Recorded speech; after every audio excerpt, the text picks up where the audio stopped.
Nakarating na sa boxing news ng Saudi ang posibleng pagbabalik sa unang bahagi ng taong 2026 ng former bantamweight champion Junto Nakatani upang magpakitang gilas sa nasabing bansa. Taliwas dito kay Naoya Inoue na kung saan ay nanganganib nga pong magkaroon ng termination. Pagdating naman dito kay Nakatani, optimistic ang kampo nitong si Turki Al-Sheikh na mababawi nito kaya hiyang pagkapanalo noong nakaraang laban nito kontra Hernandez.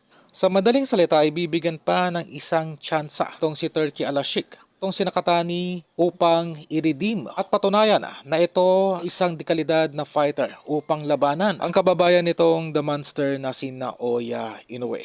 At dito ay nababalita na rin ang nalalapit na pagdating ni Cuadro Ala sa Saudi Arabia na kung saan ay pipirma po ito ng exclusive contract sa Saudi promotion upang magkaroon ng dalawang laban sa nasabing torneo.